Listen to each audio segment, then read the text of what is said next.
طارق مسعود کے مزید بیانات سننے کے لیے ہمارے چینل مسلم ورلڈ کو سبسکرائب کیجیے۔ تو ابھی میں سوچ رہا ہوں عید کا چاند نظر آ کے تھوڑی ریکوری ہوگی انشاءاللہ، بیلنس ڈلوائیں گے نا اپنے اندر۔ ابھی تو بیلنس آ رہا آہستہ آہستہ کیا ہو رہا ہے، ختم ہو رہا ہے، تو بیلنس عید کے بعد تھوڑا ناقے کریں گے بیانات، ہو سکتا ہے کہیں آؤٹنگ پہ نکل جائیں، کہیں کھا پی لیں جا کے کہیں کچھ، تو لیکن آدمی ہلکا پھلکا ہی اچھا لگتا ہے۔ جتنا دبلا ہوتا ہے نا آدمی، دیکھنے میں کمزور لگ رہا ہوتا ہے، حقیقت میں وہ اور صحیح ہو رہا ہوتا ہے۔ میرے تو رمضان میں زیادہ صحیح رہتا ہے آدمی، جتنا کم کھاؤ، روٹی تو کھاؤ ہی نہیں رمضان میں، لیمن کا جوس پیتے رہو بیٹھ کے، اس پہ فٹ رہو گے، اس پہ سیٹ ہو جاؤ، ایسا فٹ فاٹ ہو جاتا ہے نا آدمی، ہلکا پھلکا، صحت ٹائٹ ہو جاتی ہے۔ خیر، تو میں آپ سے عرض کر رہا تھا کہ یہاں ہم الٹی الٹی باتیں سنتے رہتے ہیں، دماغ پکتا رہتا ہے، ٹینشن میں جاتے رہتے ہیں۔ قرآن کہتا ہے لا یسمعون فیہا لغوا ولا تاثیما، کوئی لغو بات، کوئی ایسی بات کبھی سننے کو نہیں ملے گی جسے سن کے آپ کی کھوپڑی گھوم جائے کہ یار تیرا کیا بولا، دل کر رہا تیرے رکھ کے ایک چماٹ لگاؤں میں، یہ ہوتا ہے نا یہاں پہ۔ سب محبت کی باتیں، جب ملیں گے سلام کے ساتھ ملاقات، وآخر دعواہم الحمد للہ رب العالمین، جب رخصت ہوں گے تمام تعریفیں اس اللہ کے لیے، منہ سے اچھی بات نکالیں گے لوگ، محبت ہوگی آپس میں، بازار لگیں گے، مارکیٹیں لگیں گی، خرید و فروخت کا اپنا انسان کا ایک نشہ ہے شاپنگ کرنے کا، چہرے رونق ہو جائیں گے۔ اب بتاؤ کوئی ایسی جگہ دیکھ کر آئے اور کوئی نقشہ کھینچے کہ یار میں ایسی جگہ دیکھ کر آیا ہوں جہاں ایسی خوبصورت عورتیں اور ایسے خوبصورت محلات ہیں، بے جوڑ موتی کے محلات، غرف مبنیت، اللہ کہتے ہیں بالا خانے ہوں گے جنت میں۔ بالا خانے کسے کہتے ہیں؟ گھر کے اوپر گھر، گھر کے اوپر گھر، علی سرر متقابلین، مجلسیں کیسے لگیں گی؟ تختوں پہ، شاہی تختوں پہ گاؤ تکیے لگا کر بیٹھے ہوں گے بارونق چہروں کے ساتھ۔ اور اللہ نے کیا تعریف کی، کأنہن بیغ مکنون، فرمائے تمہیں جو عورتیں وہاں ملیں گی جن سے تمہارا نکاح ہوگا، بیغ مکنون، ان کے حسن کی اللہ کیسے مختلف انداز سے تعبیر کرتا ہے۔ کہیں اللہ کہتا ہے قاصرات الطرف عین، ایسی حیا، یہاں تو آپ بیگم سے اونچی آواز سے بات کریں، آگے سے اس سے زیادہ اسپیڈ سے جواب پارسل ہوگا۔ اور انسان کو حوصلہ انہی دو چیزوں سے ملتا ہے، اپنا ایمان مضبوط کریں، جنت پر بھی اور جہنم پر بھی۔ دیکھو، یعلمون ظاہرا من الحیات الدنیا، اللہ فرماتے ہیں یہ لوگ دنیا کے ظاہر کو دیکھتے ہیں، یہ جو دنیا کا ظاہر ہے، بار بار ہم ان آیتوں میں پڑھ رہے ہیں کہ یہ دھوکہ ہے، یہ ایسے ہے نہیں جیسا نظر آ رہا ہے، مریں گے سب، ختم ہو جائے گا۔ کتنی بڑی حقیقت ہے یہ، ایک موت اس دنیا پر بھی آنی ہے اور ایک موت ہماری ذات پر بھی آنی ہے۔ آج وہ لندن والے بھی نہیں آئے؟ خیریت تو ہے؟ اچھا 2 دن سے نہیں آ رہے، اللہ خیر کرے۔ ایک موت ہم پر بھی آنی ہے اور ایک اس دنیا پہ بھی آنی ہے۔ یہ سب سائنسی ترقی اور خلائی سیارے اور مریخ اور چاند پہ پہنچنے والی باتیں بالآخر زمین پہ ڈھیر ہو جائیں گی۔ تو ترقی سے تو آپ کو منع نہیں کیا جا رہا، لیکن بار بار بتایا جا رہا ہے اصل آخرت ہے۔ انسان مرنے کے بعد مر کے ختم نہیں ہوتا، بہت بڑی زندگی اس کے بعد شروع ہوتی ہے، جنت کی صورت میں یا جہنم کی صورت میں۔ ہم نے فرعون کا واقعہ بھی پڑھا، ہم نے قارون کا واقعہ بھی پڑھا، ہم نے موسیٰ علیہ السلام کا واقعہ بھی پڑھا، کیسے اللہ نے فرعون کو آگ میں داخل کیا ہے۔ اب آپ مجھے ایک بات بتاؤ، جن لوگوں کا آخرت پہ یقین نہیں ہے، ان کی نظر میں فرعون لاکھوں بچوں کا قتل کر کے بھی اس کو کوئی نقصان نہیں ہوا، زیادہ زیادہ سمندر میں پانی میں غرق ہو گیا، وہ تو نہیں بھی ہوا ہوتا تو اب تک تو ویسے ہی مر چکا ہوتا۔ لیکن اللہ کہہ رہا ہے ایسا نہیں ہے، ایسا نہیں ہے۔ النار یعرضون علیہا غدوا وعشیا، آگ ہے جس میں وہ صبح و شام جلایا جاتا ہے۔ تو ان راتوں میں اللہ سے رات کو اٹھ کے بار بار آگ سے پناہ مانگیں، آگے بڑی سخت زندگی شروع ہونے والی ہے، اور ایک طرف اللہ کی بہت خوبصورت جنت ہے، بہت خوبصورت جنت۔ مجھے کسی نے بتایا کہ مجھے خواب میں جنت دکھائی گئی، کل کی بات ہے، تو جو بتانے والے بتا رہے تھے کہ اتنی خوبصورت جنت، اتنی خوبصورت، دل ہی نہیں کر رہا تھا اٹھنے کا نا کہ آنکھ کھل جائے اتنی خوبصورت جنت۔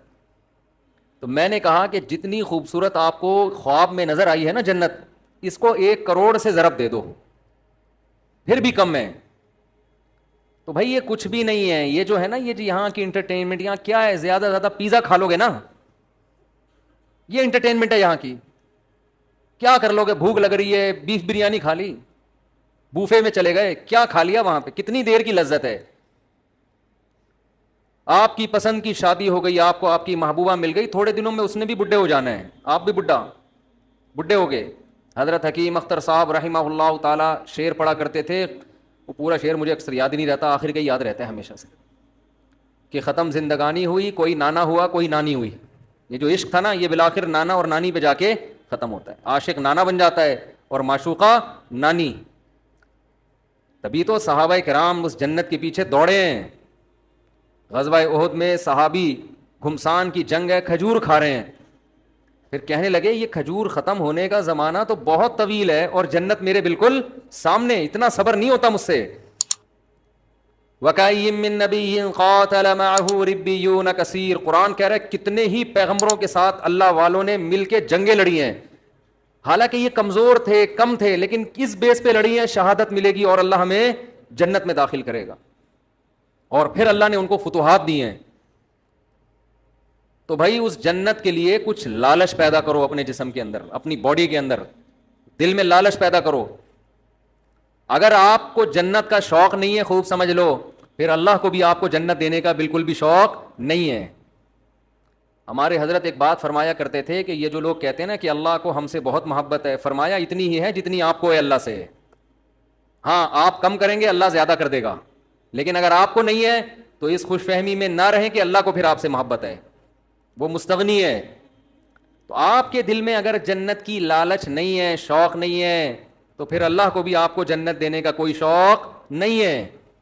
تو اللہ نے یہ حسین جنت جس کا بار بار آج بھی تذکرہ آیا, کتنی جگہ قرآن میں, یدخلہم جنات تجری من تحتی, یہ تو آپ لوگ کو عربی نہیں آتی پھر بھی سمجھ میں آتا ہوگا نا, تجری من تحتها الانہار, تجری من تحتها الانہار, تجری من تحتها الانہار, کتنی دفعہ یہ آیات آتی ہیں. میرا پنجاب کا سفر تھا, وہاں لندن سے ایک صاحب آئے ہوئے تھے, مجھے کہنے لگے مفتی صاحب یہ جو اللہ بار بار کہتا ہے نا کہ اس ایسے باغات دوں گا جن کے نیچے نہریں بہتی ہیں, حالانکہ دنیا دار سے آدمی تھے, وہ کوئی مولانا ٹائپ کے نہیں تھے. کہتے ہیں میرا دل مچل جاتا ہے جب میں یہ آیتیں سنتا ہوں, میرا دل چاہتا ہے کہ یہ مجھے مل جائے. ایسے دل سے کہہ رہے تھے نا کہ بعض دفعہ انسان ایسے دل کی کیفیت سے کوئی بات کہتا ہے کہ لگتا ہے کہ یہ زبان سے نہیں بلکہ دل سے کہہ رہا ہے, اس کی واقعی یہ کیفیات بن رہی ہیں. مجھے ان کا جملہ بڑا اچھا لگا, کہہ رہے ہیں یار بار بار اللہ جب بھی جنت کہتے ہیں باغ کو, اور صرف باغ کو نہیں کہتے, گھنے باغات کو کہتے ہیں. بار بار قرآن کہہ رہا ہے یار تھوڑا سا تو سوچ لو, کچھ تو حقیقت ہوگی نا. یہ اللہ الحم سے لے کے والناس تک ہزاروں سینکڑوں بار جنت کا تذکرہ ویسے ہی کر رہا ہے, دینی وینی نہیں ہے ویسے ہی. تو اگر یہ ویسے ہی کر رہا ہے پھر تو پورا قرآن غلط ہے, پھر تو اسلام غلط ہے, پھر تو اللہ کی باتیں غلط ہیں. اور اگر اللہ کہہ رہا ہے لیکن ایک بار نہیں, ہر تھوڑی دیر میں آیت آئے گی, اللہ ان کو جنت میں داخل کرے گا جن کے نیچے نہریں بہتی ہیں, اللہ ان کو جنت میں داخل کرے گا جن کے نیچے نہریں بہتی ہیں. تو دل نہیں چاہتا ایک شخص آپ کو آ کے کہے, آفر دے کہ یار تو یہ کام کر لے, میں تجھے ہر مہینے اتنے پیسے دیا کروں گا, ایک بار کہے, دو بار کہے, تین بار, تو مجھے 20,000 روپے دے دے, میں تجھے ہر مہینے 3 لاکھ روپے دوں گا. ایک دفعہ کہے گا, 2 دفعہ کہے گا, 3 دفعہ کہے گا, 4 دفعہ, 5ویں 6ٹھی 7ویں 8ویں 9ویں 10ویں 11ویں دفعہ میں تو آپ کے کان کھڑے ہوں گے نا, یار کہیں صحیح تو نہیں کہہ رہا یہ. آپ تحقیق شروع کر دو گے, یار اگر یہ سچ کہہ رہا ہے تو 20,000 میں 3 لاکھ مل رہے ہیں, تو کون پاگل ہے جو نہیں دے گا. تو بھائی اللہ کہہ رہا ہے, وہ آدمی تو پھر بھی جھوٹا ہو سکتا ہے. اللہ بار بار کہہ رہا ہے, یہ میں صرف قرآن میں نہیں کہہ رہا, قل ما کنت بدعا من الرسل, اے نبی ان سے کہہ دیجئے میں نیا نبی نہیں ہوں کوئی کہ میں اس کائنات میں پہلا بندہ پیدا ہوا ہوں جو جنت کی باتیں کر رہا ہوں. میں پہلا تھوڑی ہوں, مجھ سے پہلے موسیٰ یہ باتیں کر کے گئے ہیں, داؤد یہ باتیں کر کے گئے ہیں, سلیمان یہ باتیں کر کے گئے ہیں, عیسیٰ نے بھی یہی کہا. آج تورات اور انجیل اٹھا کے دیکھو, اتنی تحریف ہو گئی, جنت کا وہی نقشہ نظر آئے گا جو قرآن بیان کر رہا ہے, اس میں تحریف نہیں ہوئی ہے. جہنم کا وہی نقشہ بیان تورات بھی بیان کرے گی جو قرآن بیان کر رہا ہے. قرآن کہہ رہا ہے قل ما کنت بدعا من الرسل, اے نبی ان سے کہہ دیجئے میں کوئی نیا پیغمبر نہیں ہوں, مجھ سے پہلے سارے پیغمبر یہی باتیں کر کے گئے ہیں, تو کیوں ایمان نہیں لے کر آتے اللہ کی باتوں پر. آپ کہو گے کہ اللہ تو دکھا کیوں نہیں دیتا ایک دفعہ ہمیں. بہت مشکل ہے بات سمجھانا میرے بھائی. آپ کے دل میں یہ بات آ رہی ہوگی اللہ ذرا سی جھلک دکھا دے. چلو میں آپ سے کہتا ہوں تھوڑی دیر کے لیے فرض کر لو اللہ ذرا سا جنت سے پردہ ہٹا دے, اللہ بتا دے کہ یہ الفلاحیہ مسجد کے گیٹ ہے نا, اس کے پیچھے میں نے تھوڑی دیر کے لیے جنت سجا دی, ذرا جھانک کے دیکھ لو. اور ہم نے جھانک کے دیکھا تو ہمیں کیا نظر آیا؟ ہمیں ایک عظیم دنیا نظر آئی. تھوڑی دیر کے لیے فرض کر لیں ہم دیکھ لیں تو ہمارا ہوگا کیا؟ کیا پھر ہم پھر بھی اسی طرح ڈھیلے رہیں گے ہم جیسے اب ہیں؟ تھوڑی دیر کے لیے فرض کر لیں کہ ایک شخص کہتا ہے میں نے ایک ایسا باغ بنایا ہے. لوگ تفریح پہ جاتے ہیں نا, چترال جاتے ہیں تفریح کے لیے, اور وہ کیا ہے چترال میں جو ہائٹ کی جگہ ہے, ایک تو یار داریل, دماغ پہ بھی چشمہ لگنا چاہیے انسان کے, صرف آنکھوں کے لیے نہیں ہو, وہ اسکردو جاتے ہیں, اور سوات مردان جاتے ہیں, کاغان ناران جاتے ہیں. تو جو جا کر آتا ہے اپنے دوستوں کو ایسی لمبی لمبی پھینک کے بتا رہا ہوتا ہے ابے یہ, حالانکہ ہوتا بھی ہے خوبصورت علاقے ہیں, لیکن تھوڑا اور زیادہ کر کے بتا رہا ہوتا, کیونکہ یہ گیا نہیں ہوتا نا اس کو شو مارنے کے لیے. ہم بچپن میں تو ہم ایسا بہت کرتے تھے, ابے بھائی ایسی چیز ہے, ہم تاکہ اس کو نا تھوڑا سا بھرم رہے ہیں اس کے اوپر, اور یہ احساس کمتری میں مرتا چلا جائے کہ میں کیوں نہیں گیا. بچے یہ شو بازی والا کام بہت کرتے ہیں. لیکن واقعی اب آپ ایسی جگہ سے گھوم پھر کر آئے, اب آپ اپنے دوست کے سامنے نقشہ کھینچ رہے ہو, یار میں ایسی جگہ گیا جہاں خوبصورت گھنے باغات تھے, جہاں بہترین, جہاں کے لوگ ایک الگ ہی قوم رہ رہی تھی وہاں پہ. میں نے اس قوم سے انٹرویو لیا, ان کے چہرے بہت خوبصورت, صحتیں بہت اچھی. ان لوگوں سے ہم نے پوچھا تو انہوں نے کہا ہم اس باغ میں لاکھوں سال سے رہ رہے ہیں, ہم پر موت نہیں آتی. یہ ایسا پانی ہے ان چشموں کا جو پی لے تو یہ آب حیات ہے, اسے زندگی میں کبھی بھی موت نہیں آئے. کوئی دیکھ کر آئے آپ کے دوستوں میں سے؟ آپ نے کہا کہ وہاں ایسے خوبصورت باغات, پھل درختوں پہ لدے ہوئے ہیں, اور پھلوں کے بوجھ سے درختوں کی ٹہنیاں زمین کو چھو رہی ہیں, قطوفھا دانیہ, جیسے قرآن نقشے کھینچتا ہے. اور وہاں اتنی خوبصورت عورتیں ان لوگوں کی قوم میں جو ان کو ملی ہیں نکاح کرنے کے لیے, شادی کرنے کے لیے, اتنی خوبصورت عورتیں ہیں, یرا مخ سوقہما من وراء اللحم, کہ ان کی پنڈلیوں کا گودا بھی ان کی کھال سے نظر آتا ہے, ایسی شفاف اسکن ہے ان کی. جب نبی نے بتایا نا صحابہ کو کہ اللہ نے جو یاقوت اور مرجان سے زیادہ خوبصورت حوریں جنت میں پیدا کی ہیں, ان کی جو پنڈلیوں کا گودا ہے وہ بھی باہر سے نظر آئے گا, اتنی ٹرانسپیرنٹ اسکن ہوگی ان کی. صحابہ نے عرض کیا یا رسول اللہ یہ کیسے ممکن ہو کہ ایک ہے انسان, حور ہوگی تو انسان ہی نا, کوئی روبوٹ تھوڑی ہے, کوئی مشین تھوڑی ہے انسان, لیکن اس کی اسکن میں اس کی کھال اتنی شفاف, یہ کیسے ممکن ہے؟ تو آپ نے فرمایا کیا تم نے قرآن میں پڑھا نہیں ہے کأنہن الیاقوت والمرجان, میرا رب جنت کی حور کی تعریف کے لیے کہتا ہے جنت کی حوریں ایسی ہیں جیسے یاقوت اور مرجان. تو کیا یاقوت کے پتھر میں, موتی میں دھاگا داخل کیا جائے وہ باہر سے نظر نہیں آتا کیا؟ حالانکہ کتنا ہارڈ ہوتا ہے, کتنا سخت ہوتا ہے, اس کے باوجود بھی وہ باہر سے نظر آتا ہے. تو یہ تو دنیا میں اللہ نے ایسی حسین چیزیں, ایسے پتھر پیدا کیے ہوئے ہیں جو اتنے شفاف ہوتے ہیں کہ آپ ان کے اندر ان کا دھاگا نظر آ رہا ہوتا ہے. تو جنت کی حور تو جنت کی حور ہے, یہ تو دنیا میں اس کی مثالیں ملتی ہیں. تو مجھے بتاؤ اگر کوئی آپ کو آ کے بتائے یار ایسا علاقہ دیکھ کے آیا ہوں, وہاں ایسی خوبصورت عورتیں, اور وہاں لوگ کبھی بیمار نہیں ہوتے. جیسے میں گلگت گیا نا تو 80 سال لوگوں کی عمریں, وہاں لوگ بتا رہے ہیں ہم 80 سال نہیں, ہم 80 لاکھ سال سے زندہ ہیں. اور یہاں کے بارے میں رپورٹ یہ ہے کہ یہاں کسی کو موت نہیں آتی. یہاں محبت اتنی ہے آپس میں کہ کبھی کسی کا جھگڑا کسی سے نہیں ہوتا. لا يسمعون فيها لغوا ولا تأثیما, قرآن کہتا ہے کبھی کوئی بیکار بات, کوئی لغو بات. یہاں تو ایک بیان دو, نیچے کمنٹس میں کچھ اچھے اور کچھ اسٹیبلشمنٹ کا پٹھو. اب اسٹیبلشمنٹ کے تانے کیوں دے رہے ہو؟ اب تو اسٹیبلشمنٹ اس کے خلاف ہے بھائی. ہمیں کہتے تھے نا اسٹیبلشمنٹ کے پٹھو ہیں, یہ حکومت کے پٹھو ہیں. اب تو حکومت بھی گئی, اسٹیبلشمنٹ بھی آپ کے ساتھ ہے. اب اگر میں حمایت کر رہا ہوں تو کم از کم اب تو یہ نہ بولو نا کہ اسٹیبلشمنٹ کے پٹھو ہیں. تو آدمی کی کھوپڑی گھومتی ہے نا کہ یار تم کیا کر رہے ہو, کچھ بولنے ہی نہیں دیتے. آپ تبصرہ کرو لیکن غلط بےہودہ الزام تو نہ لگاؤ نا ہمارے اوپر. تو یہاں آدمی کی کھوپڑی گھومتی رہتی ہے اور پتلا ہوتا رہتا ہے. آج مجھے کوئی کہہ رہا تھا آپ اتنے باریک ہوتے جا رہے ہیں. میں نے کہا بھائی رمضان کا آخری عشرہ چل رہا ہے, اتنے آج بھی میرا عصر کے بعد بھی بیان تھا, افطار سے پہلے. پھر ہم تو افطاری میں 2 نوالے کھاتے ہیں, اس کے بعد تو ہمیں کھانے کا تراویح کے سے پہلے بیان. اب بیان کے بعد جا کے شاید کھا لوں, لیکن ابھی بیان کے بعد بھی پھر کہیں بیان ہے, پھر اس کے بعد کہیں بیان ہے. تو تھوڑے دنوں میں مفتی صاحب مارکیٹ سے کیا ہو جائیں گے, میرا کرتا اور شلوار نظر آئے گا آپ کو. یہاں پہ بیان ہو رہا ہوگا, آپ اس میں سے کنگھال کے نکالیں گے, مفتی صاحب کو نکالو, اتنے باریک ہو جائیں گے.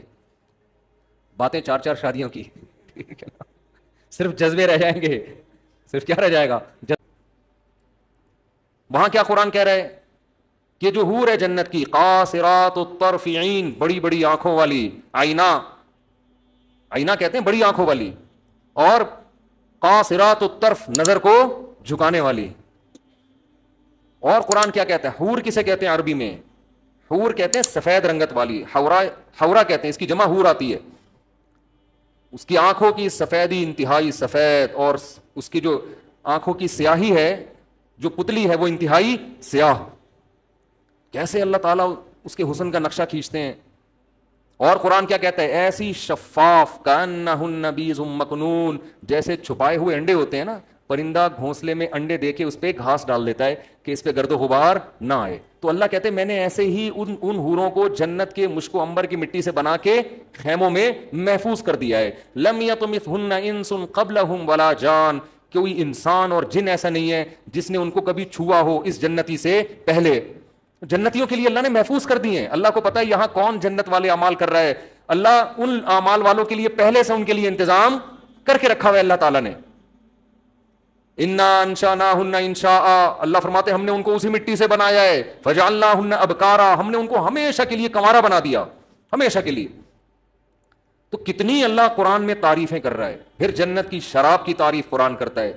لا یصدعون عنہا ولا ینزفون، ایسی شراب کی لذت دنیا کی شراب سے بھی زیادہ، لیکن نہ اس سے سر میں درد ہوگا اور نہ بہکی بہکی باتیں کرے گا. فیہا انہار من ماء غیر آسن، 4 نہریں اللہ نے جنت میں ذکر کی ہیں. ایک نہر ایسا پانی جس کا ذائقہ کبھی متغیر نہیں ہوگا، ایک سفید دودھ کی بہتی ہوئی نہر، ایک شراب کی بہتی ہوئی نہر. جہاں شراب کا تذکرہ آیا لذت للشاربین، فرمایا ایسی شراب جو پینے والوں کے لیے لذت کا سامان ہوگا. وانہار من عسل مصفی، اور ایک نہر اللہ نے پیدا کی ہے شہد کی نہر. اللہ اپنی جنت کی بار بار بار بار بار بار، اور سورہ رحمان میں تو تعریفیں کر کے پھر بار بار یہ بھی کہتا ہے فبأي آلاء ربكما تكذبان، اپنے رب کی کون کون سی نعمتوں کو جھٹلاؤ گے. یہ جنت کا تذکرہ اللہ قرآن میں بھی کرتا ہے، اسی جنت کا تذکرہ اللہ تورات میں بھی کرتا ہے، اسی جنت کا تذکرہ اللہ انجیل میں بھی کرتا ہے. اور کہتا ہے میں نے اپنے بندوں کے لیے بنائی. کس کے لیے بنائی؟ اپنے بندوں کے لیے بنائی. تو اللہ بار بار کہہ رہا ہے میں نے اپنے بندوں کے لیے جنت بنائی، میں نے اپنے بندوں کے لیے جنت بنائی. انکا لا تجوع فیہا ولا تعرا، نہ بھوک کی تکلیف ہوگی اور نہ لباس کی پریشانی ہوگی. جنت میں جو کھانا کھائیں گے بھوک کی تکلیف کے بغیر، صرف لذت کے لیے ہوگا وہ کھانا. کیسی اللہ نے نعمتیں بیان کی. وَلَحْمِ طَيْرٍ مِّمَّا يَشْتَهُونَ، جس پرندے کا گوشت کھانے کا دل چاہے گا وہ کھاؤ گے. سورہ دہر اٹھا کے دیکھیں، اللہ فرماتے ہیں اِذَا رَأَيْتَهُمْ حَسِبْتَهُمْ لُؤْلُؤًا مَّنْثُورًا، خوبصورت بچے خدمت کے لیے، اتنی بڑی تعداد میں آپ کی خدمت کے لیے، حالانکہ وہاں خدمت کی ضرورت نہیں ہے، لیکن اللہ نے آپ کی انٹرٹینمنٹ کے لیے کہ انسان کو نا مزہ آتا ہے کسی سے خدمت لیتے ہوئے، آرڈر چلاتے ہوئے، ابے یہ لے آ جا کے. آپ نے دیکھا نا وہ مکینک کیسے کام لیتے، چھوٹے پانا لے کر آ، چل چھوٹے وہاں سے ٹائر اٹھا کے لا. وہ چھوٹا گنجا ہوتا ہے، اس کے چپت بھی پڑتی رہتی ہے سر پہ، اور اس کو ٹنڈ بھی کروا کے رکھتے ہیں. اکثر میں نے دیکھا ہے وہ بچے جو کام کر رہے ہیں نا وہ گنجے ہوتے ہیں، ان کو میں کہتا ہوں بال تو رکھو، کم از کم چپت لگے گی، تھوڑی تکلیف کم ہوگی اس سے. انسان کی ہے کہ بھائی وہ چودراہٹ چاہتا ہے. تو قرآن کہتا ہے ایسے پیارے خوبصورت بچے خدمت کے لیے ان کا قرآن نے نقشہ کھینچا ہے. اذا رأیتہم حسبتہم لؤلؤا منثورا، جب تم ان کو دیکھو گے ایسے لگے گا موتی ہیں بکھرے ہوئے. جیسے تسبیح خوبصورت دانوں والی ٹوٹتی ہے اور کیسے موتی بکھر جاتے ہیں، ایسے وہ خوبصورت بچے جنت کے اندر بکھرے ہوئے ہوں گے. ایک روایت میں آتا ہے جو جنت اپنی آنکھوں سے دیکھ لے اس کو دنیا جہنم لگے گی. یہ جو دنیا ہم جہاں بیٹھے ہوئے ہیں نا، جیسے جو لوگ امریکہ یورپ سے آتے ہیں نا، کراچی آتے ہیں، گلی میں آتے ہیں. کل ایک صاحب مجھے کہنے لگے کہ میں کینیڈا جا رہا ہوں، 5 سال بعد میرا ارادہ ہے واپس پھر یہیں اسٹے کروں گا، میں بس 5 سال میں اتنا کما لوں گا پھر یہیں آؤں گا. میں نے کہا 5 سال کے بعد آپ یہاں آؤ گے مگر آپ کا یہاں دل نہیں لگے گا، کیونکہ آپ نے کینیڈا دیکھ لیا ہوگا، آپ کو یہاں گٹر کے ڈھکن ہضم ہی نہیں ہوں گے آپ کو یہاں، پھر یہاں ٹریفک، پھر گاڑیاں. تو میں نے کہا یا تو جاؤ نہیں، اسی گندگی میں گزارا کرو، کیونکہ اس گندگی میں بہت سی اچھائیاں بھی ہیں، مذہب محفوظ ہے یہاں پہ، سستائی ہے وغیرہ وغیرہ بھی. میں اس ٹاپک پہ نہیں جاتا، بہت سی خوبیاں ہیں. تو یہ گٹر کے ڈھکن وکن برداشت کر لو، آپ کا امیون سسٹم اتنا اچھا ہو جائے گا یہاں پہ رہ کے کہ کسی دن گٹر میں گر بھی گئے نا تو اگلے گٹر سے نکلو گے زندہ سلامت. ایسا سسٹم ہو جاتا ہے یہاں پہ. وہاں سے نکلنا بھی ضروری نہیں ہے، اگر آپ چلتے چلتے اگلے ڈھکن اور اگلے سے نکل جاؤ گے، کیونکہ ڈھکن وہاں بھی نہیں ہوگا.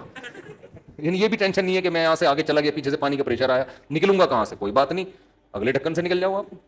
تو روایت میں آتا ہے کہ کوئی یہاں آ کے کوئی جنت میں یہاں آ کے دیکھ لینا تو اسے یہ کیا لگے گی دنیا؟ جہنم. تو اللہ اتنی تعریفیں کر رہا ہے. ان للمتقین مفازا, جو لوگ پرہیزگار ہیں, گناہوں سے بچتے ہیں, انٹرنیٹ پر بیہودہ فلمیں نہیں دیکھتے, اگر کبھی غلطی ہو رب کو منا کے رو کے منا کے توبہ کرتے ہیں, نظر کی حفاظت کرتے ہیں, یغضوا من ابصارہم, سود نہیں کھاتے, کسی کی غیبت نہیں کرتے, کسی پر بہتان نہیں لگاتے. بہتان میں یہ بھی ہے سیاسی اختلافات میں مخالف پر بیجا الزامات لگانا, یہ بھی بہتان تراشی میں داخل ہے. آپ کسی سیاسی جماعت میں بغیر دلیل کے اپنے لیڈر کے کہنے پہ دوسرے کے لیڈر کو برا کہنا شروع کر دیں. یہ کوئی دلیل نہیں ہے کہ میرے قائد نے بولا تھا کہ ایسا ہے تو آپ نے بھی بول دیا ویسا ہے. آپ کے قائد کی کیا دلیل ہے؟ آپ کے وہ تو اپوزیشن میں وہ تو بولیں گے ایسا ہے. قرآن بار بار کہتا ہے کسی پر بہتان نہیں لگاتے جب تک کوئی یقینی دلیل نہ ہو. کسی پر بہتان نہیں لگاتے, غیبت نہیں کرتے, رشتہ داری کو جوڑتے ہیں. او بھائی تمہیں دنیا ایسا انعام نہیں دے سکتی. دیکھو اللہ ہمیں جو نیک اعمال کا کہہ رہا ہے نا, وہ اللہ اس لیے نہیں کہ ہم ایک دوسرے کو خوش کریں, اس لیے کہ ہم کس کو خوش کریں؟ اللہ کے لیے. میرا رب اگر مجھے کہتا ہے میں اپنے باپ کو نہ ستاؤں, میں اپنے باپ کی اطاعت کروں, تو رب باپ کے لیے نہیں کہہ رہا, رب کس کے لیے کہہ رہا ہے؟ اپنے لیے, کہ میرا حکم ہے ماں باپ کی خدمت کرو. اس کا بدلہ ماں باپ نہیں دیں گے, کون دے گا؟ میں دوں گا. جو مذہب کو نہیں مانتے وہ ماں باپ کی خدمت کا بدلہ کس سے مانگتے ہیں؟ ماں باپ سے مانگتے ہیں. جو مذہب کو نہیں مانتے, جنت جہنم کو نہیں مانتے, باپ اگر اولاد پر احسان کرے گا تو اس کا بدلہ کس سے مانگے گا؟ اولاد سے. وہ اللہ سے بدلہ نہیں مانگے گا. جو مذہب کو نہیں مانتے وہ غریب پر احسان کریں گے تو اس کا احسان کا بدلہ کس سے مانگیں گے؟ غریب سے. گوروں نے کتاب لکھی ہے کہ دنیا میں جو بھی اچھا کام کرتا ہے اس کا حق ہے کہ اس کو دنیا میں پیسوں کی صورت میں بدلہ دیا جائے. یہ گورے کہتے ہیں ہر شخص کو اس کا کوئی بھی کچھ بھی کر رہا ہو اس کی قیمت ہوتی ہے. تبھی آپ دیکھیں بہت سے موٹیویشنل اسپیکر ہیں, یہ فری میں کہیں 5 منٹ بھی بیان نہیں دیں گے جا کے, ہر بیان کی ان کی قیمت ہوتی ہے. وہ کہتے ہیں ہم جب آپ کی خدمت کر رہے ہیں تو ہمیں اس کے بدلے میں کیا مل رہا ہے؟ ہمارے ریٹ ہیں 1 گھنٹے کے اتنے, آدھے گھنٹے کے اتنے پائیں, کبھی فری میں بھی تو کر دیا کریں نا بات. لیکن اگر آپ آخرت کے لیے کام کر رہے ہو جیسے ہمارے اکثر علماء کرتے ہیں تو ان کے بیانات کی کوئی قیمت نہیں ہوتی. مجھے لوگ سمجھتے ہیں کہ جو ہم یہاں پورا تراویح میں بیٹھ کے بیان کر رہے ہیں اس کے ہمیں پیسے مل رہے ہیں, پیسے مل رہے ہیں. یا ہم کہیں دنیا میں باہر ملکوں میں بیان کے لیے جاتے ہیں تو ہمیں 5 روپے بھی نہیں ملتے. ہمیں کوئی ہدیہ تو کوئی بھی کسی کو کسی بھی ٹائم پہ دے دے, اس پہ تو منع نہیں کیا جا سکتا کسی کو. انگریز نہیں کرتا یہ کام. آپ نے کبھی انگریزوں کو دیکھا 1-1 گھنٹے کے لیکچر فری پھوکٹ میں دے رہے ہوں؟ کبھی سنا آپ نے؟ بولو نا کیا ہو گیا؟ کبھی بھی نہیں سنا. اور اسلام اسی وجہ سے زندہ ہے, اسی وجہ سے اسلام زندہ ہے آج. عیسائی مشنریاں جو محنت کر رہی ہیں, ہر مشنری کو اس کا پیسہ, ہر کارکن کو پیسہ ملتا ہے جو بھی ان مشنریوں میں. تبلیغی جماعت پوری دنیا میں گھومتی ہے, ساؤتھ افریقہ کے جنگلوں میں بھی, اپنی جان, اپنا مال, اپنا وقت. آپ ایک کمپنی کو بتا دیں کہ آج جتنا کمپنی میں کام ہوگا اس دن کی تنخواہ آپ کو نہیں ملے گی. ایک بندہ کمپنی میں جا کے دکھا دیں میرا نام بدل دیں آپ. لیکن تبلیغی جماعت میں ایک مینیجر ہوتا ہے جس کو امیر کہتے ہیں, وہ مینیجر ہے, اس کے ماتحت 10-15 افراد ہوتے ہیں, پورے سال جماعت کو لے کے چلتا ہے. وہ پورے سال 1 روپیہ بھی اس کا نہیں لیتا, 1 روپیہ بھی. اپنا پیسہ ان پہ خرچ کر رہا ہے الٹا. پورے سال جماعت کو سردی, گرمی, خزاں, بہار کے موسم میں, پہاڑوں میں, پتھروں میں.